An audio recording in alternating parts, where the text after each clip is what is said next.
Hey, welcome to the Top Studios channel. My name is Camille and today we're going to smash the hardest free response question 2025 of AP Physics C Mechanics. Let's start.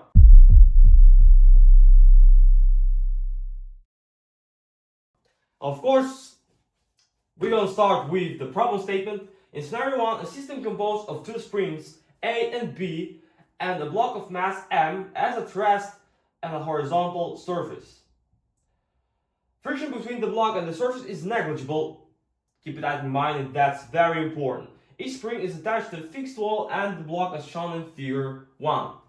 Spring A has a spring constant K and spring B has a spring constant 2K. Each spring is at relaxed length when the block is at position x equals 0 as shown. Good. Then the block is moved to x equals x1 and held at rest as shown in figure 2. Alright, here we go. Question A. An energy bar chart can be used to represent the last potential of spring A, the last potential energy of spring B, and the kinetic energy of the block. On the energy bar chart in figure 3, draw shaded bars to represent the energy of the system for when the block is at x equals x1. The height of the shaded bar should be proportional to the relative values of A, B, and K block.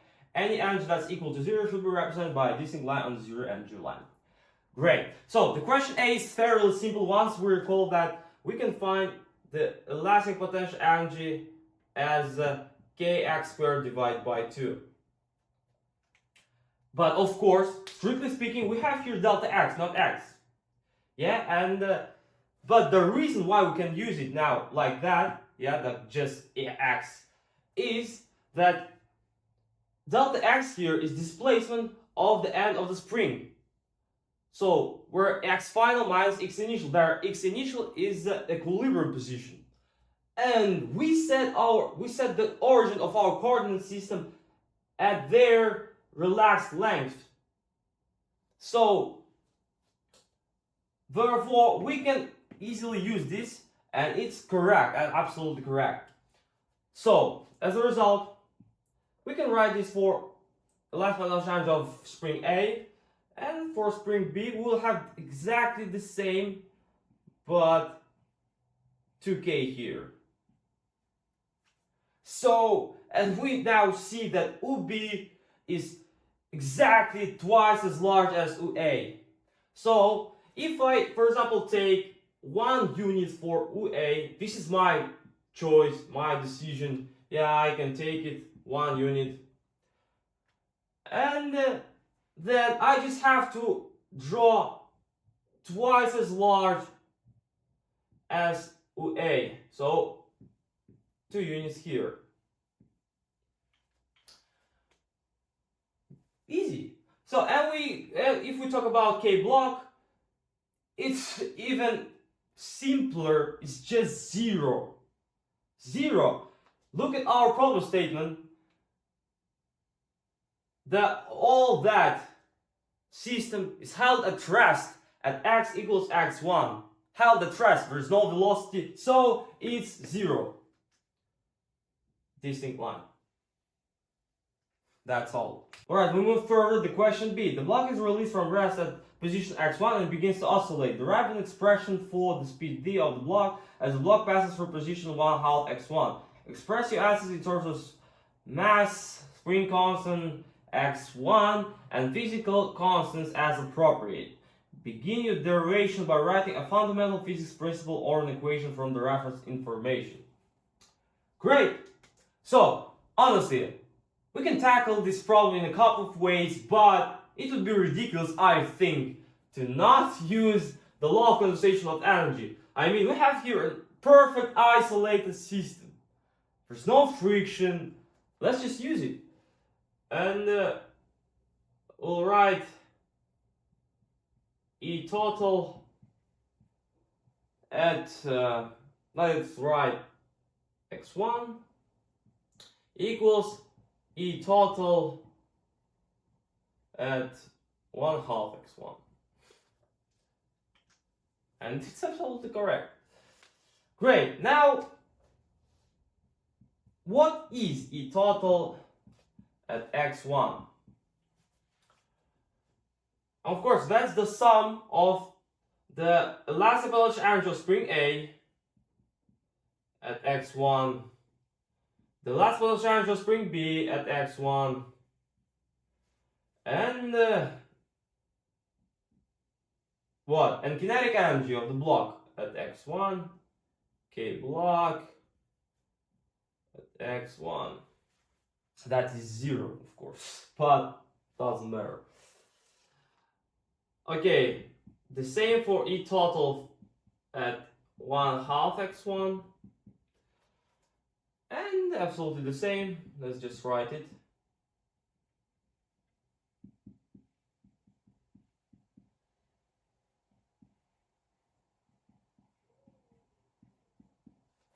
And K block 1/2 x1. Great. What next? Let me move here, honestly. It will be more convenient now. So, now, this is so easy. What is UA at kx1? Yeah, let's just now write it. Give a more detailed line here. So, what is it? It's, of course, kx1 squared divided by 2 plus 2kx1 squared divided by 2 and plus 0. Because at x1 it held at rest. Again, we already talked about that, but I have to say it once again. E total for 1/2 x1 is gonna be so very boring again. K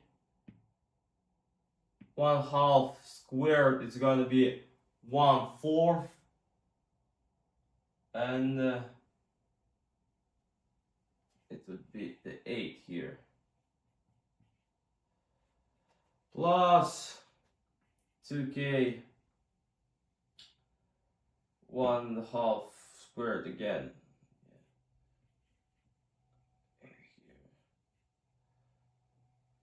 Squared and plus, and pay attention, of course not 0. Of course we will have some number, and I guess it's gonna be what? We'll just write mb squared divided by 2, of course. What am I thinking about? And actually, what do we have to find here? Oh, actually, we have to derive the speed. So here it is.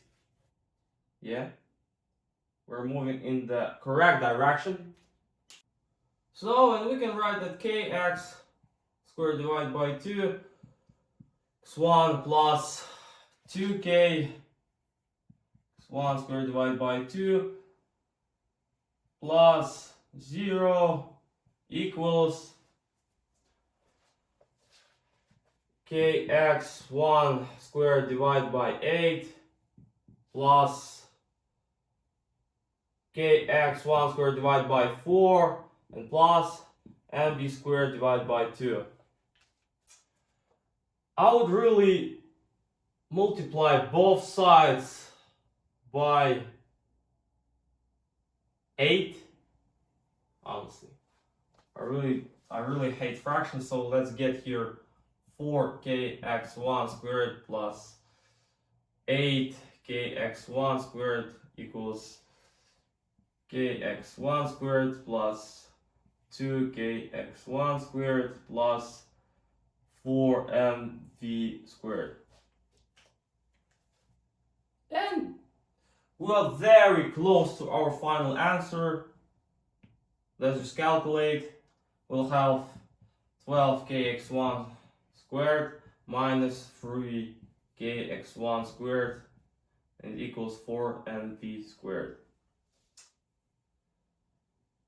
And it's gonna be 9kx1 squared divided by 4m, it equals v squared, and therefore v is gonna be the square root of this is going to be the square root of 9kx1 squared divided by 4m, or equals 3x1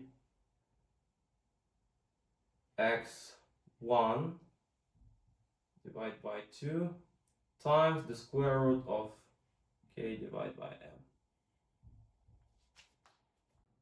Okay, good.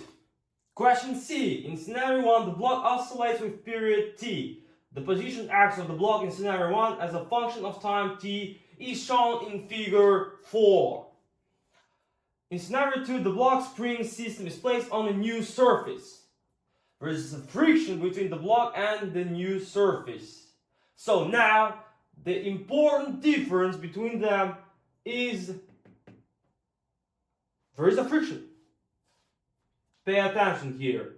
The block is again moved to the same position x1 and released from rest.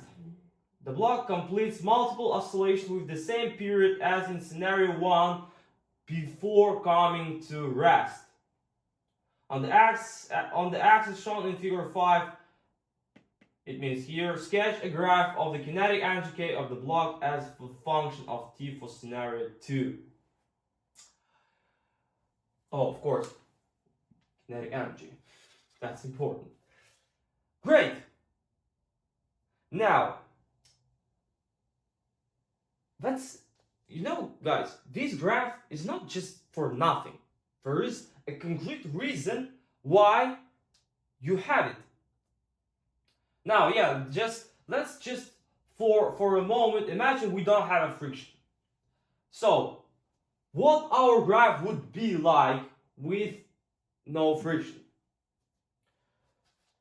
of kinetic energy. First, if either there is a friction or not, the worst thing you can do, just the stupidest thing you can do, is to draw something here. I would kill you, honestly.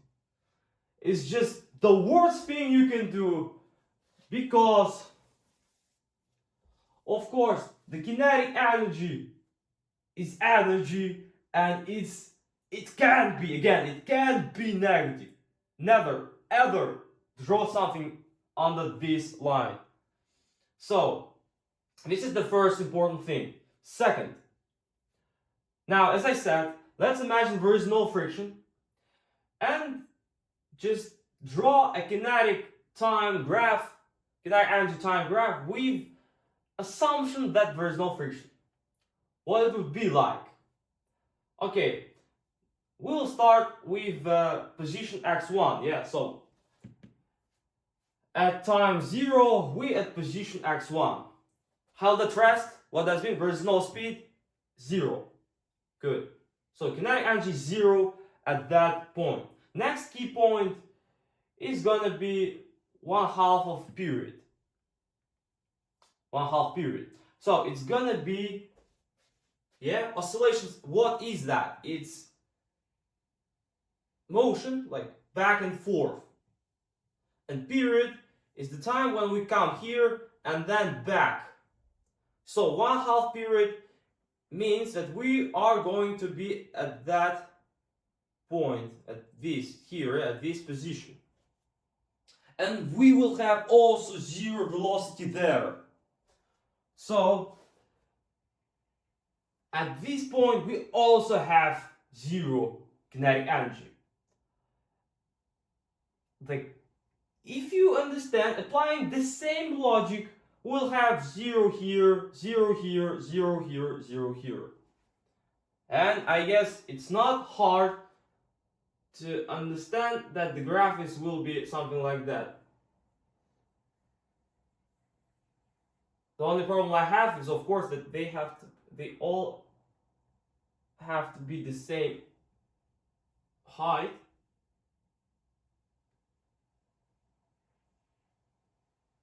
You understand? Yeah. So this is my problem, honestly, but this is so simple, I guess. So, and it's very logical. First, we don't have kinetic energy, speed is 0. Then we start accelerating. We move there. Yeah. our kinetic energy also increases, and at some crucial point, this point, equilibrium position, yeah, our velocity starts decreasing as it decreases our kinetic energy, and we again come to zero, and it just repeats every time. Great. And what is the difference when we have friction? I guess everybody understands that the only difference will be the amplitude. It will decrease with time, because the friction will, let's say, take our energy, our mechanical energy. It will decrease our mechanical energy. So the only difference will be that we'll have the smaller and smaller height every time. Yeah, it will just decrease and decrease.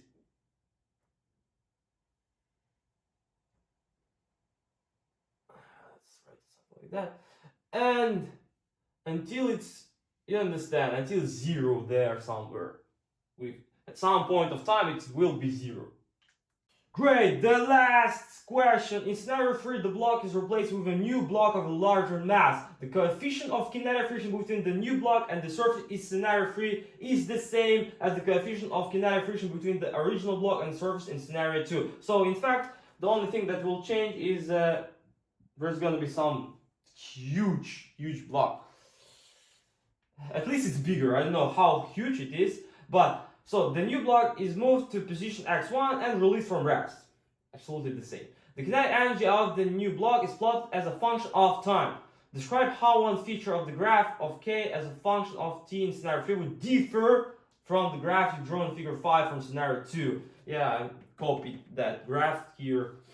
So briefly justify your answer.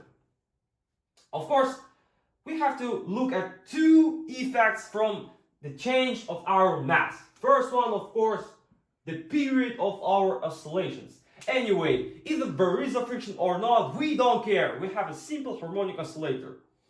And the period of simple harmonic oscillator equals 2 pi m divided by k. And of course, we have the square root of m divided by k. Great, so mass increases, therefore period also increases.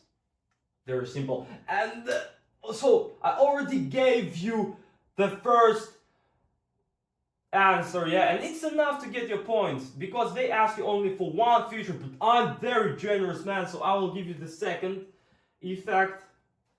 And of course it's about the kinetic friction,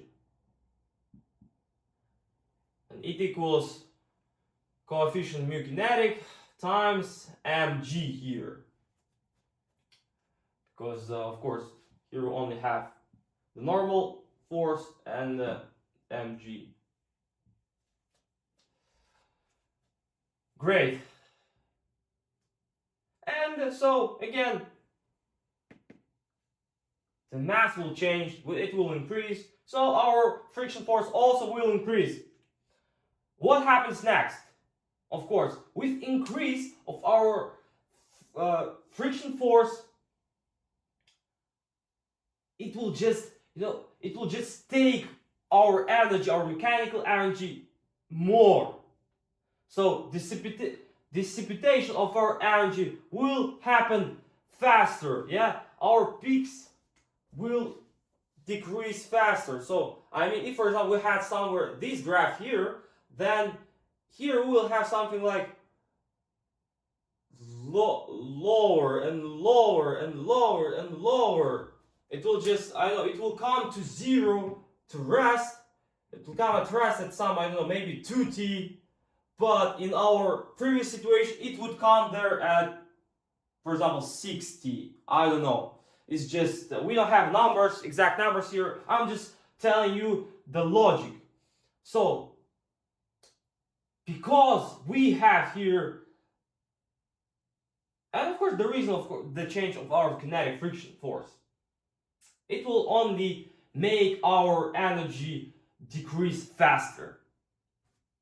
And that's all. So the peaks, the rate of change of our kinetic energy, and so this is all features you can name here, and you will get your points. I hope you really like this lesson. Hit that likes button, subscribe, and it really helps our channel to grow. And I understand that you appreciate our content. And if you have any questions and if you need the help, always the only one answer is topgtutors.com. Topgtutors.com. I already said you that. Topgtutors.com.